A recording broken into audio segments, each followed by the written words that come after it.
اعوذ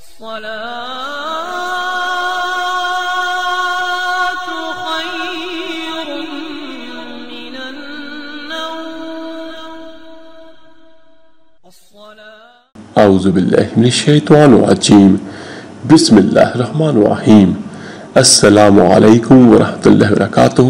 میرے عزیز بھائیو بہنوں اور بچوں، آج کی اس ویڈیو میں آپ کو بیان کروں گا کچھ چیزیں جو یقیناً آپ کے اور میرے رتبوں کو بلند کریں گی۔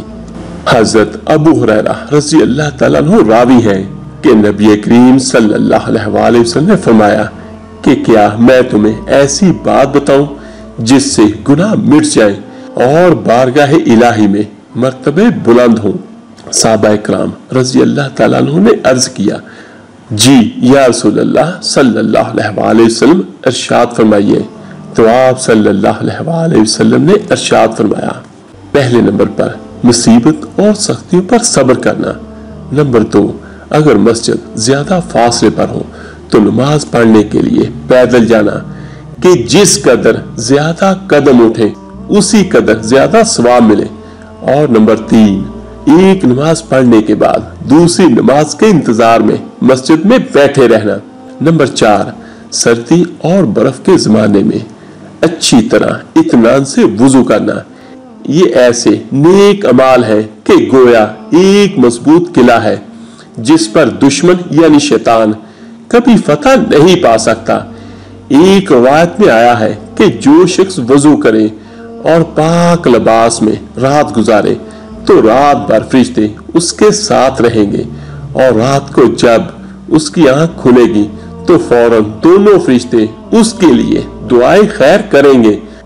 باری تعالیٰ اپنے اس نیک بندے کی مغفرت فرما جس نے باوضو رہ کر پاک لباس میں رات گزاری۔ حدیث شریف صلی اللہ علیہ وسلم میں آیا ہے کہ جو شخص رات کو باوضو اپنے بستر پر سوئے اور اسی شب اس کی موت واقع ہو جائے تو اللہ تعالیٰ کے نزدیک وہ شہید ہوگا، اس لیے کہ باوضو سونے والا ایسا ہی ہے جیسے روزے دار اور تہجد گزار۔ ایک روایت میں آتا ہے کہ جس کا مفہوم کچھ یوں ہے کہ اللہ تعالیٰ نے اپنے برگزیدہ پیغمبر حضرت موسیٰ علیہ السلام سے ارشاد فرمایا کہ اے موسیٰ علیہ السلام، میرا محبوب رسول محمد صلی اللہ علیہ وسلم اور اس کی امت کے لوگ اس طور سے وضو کیا کریں گے جس طرح میں انہیں حکم دوں گا، پھر ان کو اس پانی کے ہر ایک قطرے کے بدلے میں جو وضو کرتے وقت ٹپکے گا ایک جڑاؤ محال بہشت میں عطا کروں گا جس کی چوڑائی اور لمبائی زمین و آسمان کے برابر ہوگی۔ حضرت ابو ہریرہ رضی اللہ تعالیٰ عنہ سے روایت ہے کہ نبی کریم صلی اللہ علیہ وسلم نے ایک بار نماز فجر کے وقت حضرت بلال رضی اللہ تعالیٰ عنہ سے فرمایا، اے بلال رضی اللہ تعالیٰ عنہ، اسلام لانے کے بعد تم نے کون سا ایسا عمل کیا ہے جس کی وجہ سے معراج کی رات میں جب بہشت کی طرف میرا گزر ہوا تو میں نے وہاں تمہارے جوتوں کی آواز سنی؟ حضرت بلال رضی اللہ تعالیٰ عنہ نے عرض کیا، یا رسول اللہ صلی اللہ علیہ وسلم، اسلام کی حالت میں اپنے نزدیک سب سے پسندیدہ اور افضل نیک عمل میں نے یہ کیا ہے کہ دن رات میں جس وقت وضو تازہ کرتا ہوں تو فوراً اپنے پروردگار کے لیے اپنے مقدور کے موافق کچھ نماز نفل تحت الوضو پڑھ لیتا ہوں۔ دوسری حدیث میں آیا ہے کہ جب بلال رضی اللہ تعالیٰ عنہ نے عرض کیا، جب میرا وضو ٹوٹ جاتا ہے تو میں اسی وقت تازہ وضو کر لیتا ہوں، اور جب وضو کرتا ہوں تو اس کے ساتھ 2 رکعت نماز نفل تحت الوضو پڑھتا ہوں۔ حضرت ابو مالک اشعری رضی اللہ تعالیٰ عنہ سے روایت ہے کہ نبی کریم صلی اللہ علیہ وسلم نے فرمایا کہ 6 باتیں ہیں جن میں خیر و برکت ہے۔ ان میں پہلی، خدا کی راہ میں دشمنان خدا یعنی کفار کے ساتھ تلوار سے جہاد کرنا۔ نمبر 2، رنج و مصیبت میں عمدہ طور پر صبر کرنا۔ نمبر 3، گرمی میں روزے رکھنا۔ نمبر 4، باوجود حقدار ہونے کے اپنے ضروری سرمایہ سے دستبردار ہو جانا۔ और नंबर 5, बारिश में या गर्मी के मौसम में नमाज पढ़ने के लिए मस्जिद में सवेरे हाजिर होना। नंबर 6, सर्दी और बर्फबारी के मौसम में अच्छी तरह से वजू करना। हजरत अबू हुरैरा रज़ी अल्लाह ताला अन्हु से रिवायत है कि जब बंदा मुसलमान और मोमिन वजू करने में जब दोनों हाथ धोता है तो उसके हाथों से वो तमाम गुनाह जिनकी तरफ उसने दस्ते दराजी की है पानी के साथ या आखिरी कतरे के सदूर हो जाते हैं। और नंबर 7, अपना मुंह धोता है तो उसके अंदर से वो तमाम गुनाह जिस पर उसकी नजर पड़ी है पानी के साथ बह जाते हैं या आखिरी कतरे के साथ निकल जाते हैं।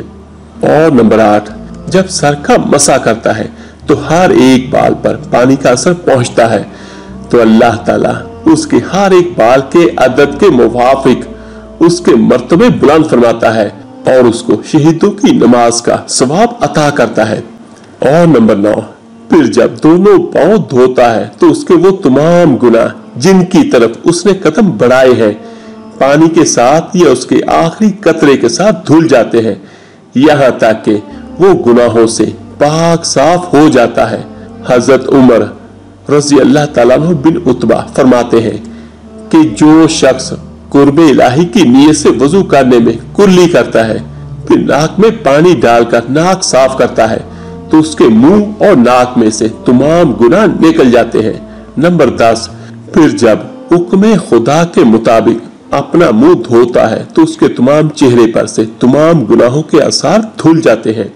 और नंबर 11, फिर जब दोनों हाथ कोहनियों समेत धोता है तो उसके हाथों की सब खताएं उंगलियों के जरिए से खारिज हो जाती है। और नंबर 12, फिर जब अपने सर का मसा करता है तो उसके बालों के किनारों से तमाम सर के गुनाह धुलकर गिर जाते हैं। और नंबर 13, फिर जब दोनों पांव ठुगनों समेत धोता है तो उसके पांव के तमाम गुनाह पानी के साथ उंगली की राह से निकल जाते हैं। और नंबर 14, फिर फरागत के बाद खड़ा होकर अल्लाह ताला की हम्दो सना और उसकी इज्जत और जलाल का इजहार ऐसे अल्फाज में करता है जो उसकी जात पाक के लायक है।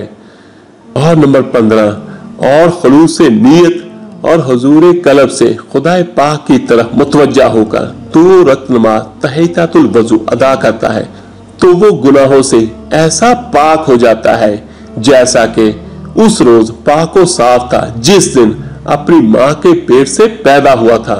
हजरत उतबा रहमतुल्लाह अलैह ने हजरत उम्र फरूक रज़ी अल्लाह ताला अन्हु से रिवायत की है जिसका मफ़हूम कुछ यूं है कि नबी करीम सल्लल्लाहु अलैहि वसल्लम ने फरमाया है कि जब तुम में से कोई शख्स वजू से फारग होकर शहादत की उंगली और चेहरा आसमान की तरफ करके सदके दिल से ये कहता है अशहदु ला इलाहा इल्लल्लाहु व अशहदु अन्ना मुहम्मदन अब्दुहु व रसूलुहु तो उसके लिए बहशत के 8 दरवाजे खुल जाते हैं जिस दरवाजे से चाहे दाखिल हो जाए। हदीस शरीफ में है कि बंदा नमाजी जब वजू से फारग होकर शहादत की उंगली और चेहरा आसमान की तरफ करके खुलूसे दिल से कहता है सुब्हानक अल्लाहुम्मा व बिहम्दिका व अशहदु अल्ला इलाहा इल्ला अंता अस्तगफिरुका व अतूबु अलैका तो अल्लाह ताला का फरिश्ता उस दुआ का सवाब लिखकर उस पर मोहर लगा देता है। फिर वो तहरीर तह करके अर्शे इलाही के नीचे रख दी जाती है और उसी तरह महफूज रहेगी यहाँ तक कि क़यामत के दिन खोलकर उसे दे दी जाएगी। सुभान अल्लाह। तो आखिर में दुआ है अल्लाह ताला हम सबको सही मायनों में कुरान पर और हदीस मुबारक सल्लल्लाहु अलैहि वसल्लम पर अमल करने वाला बना दे। आमीन सुम आमीन। इस वीडियो को लाइक और शेयर कीजिएगा सदका जारिया समझकर। तो मिलते हैं जल्दी इंशाअल्लाह ताला एक नई वीडियो अमल के साथ। अल्लाह ताला आपका और आपकी फैमिली का हामी और नासर हो। अल्लाह हाफिज।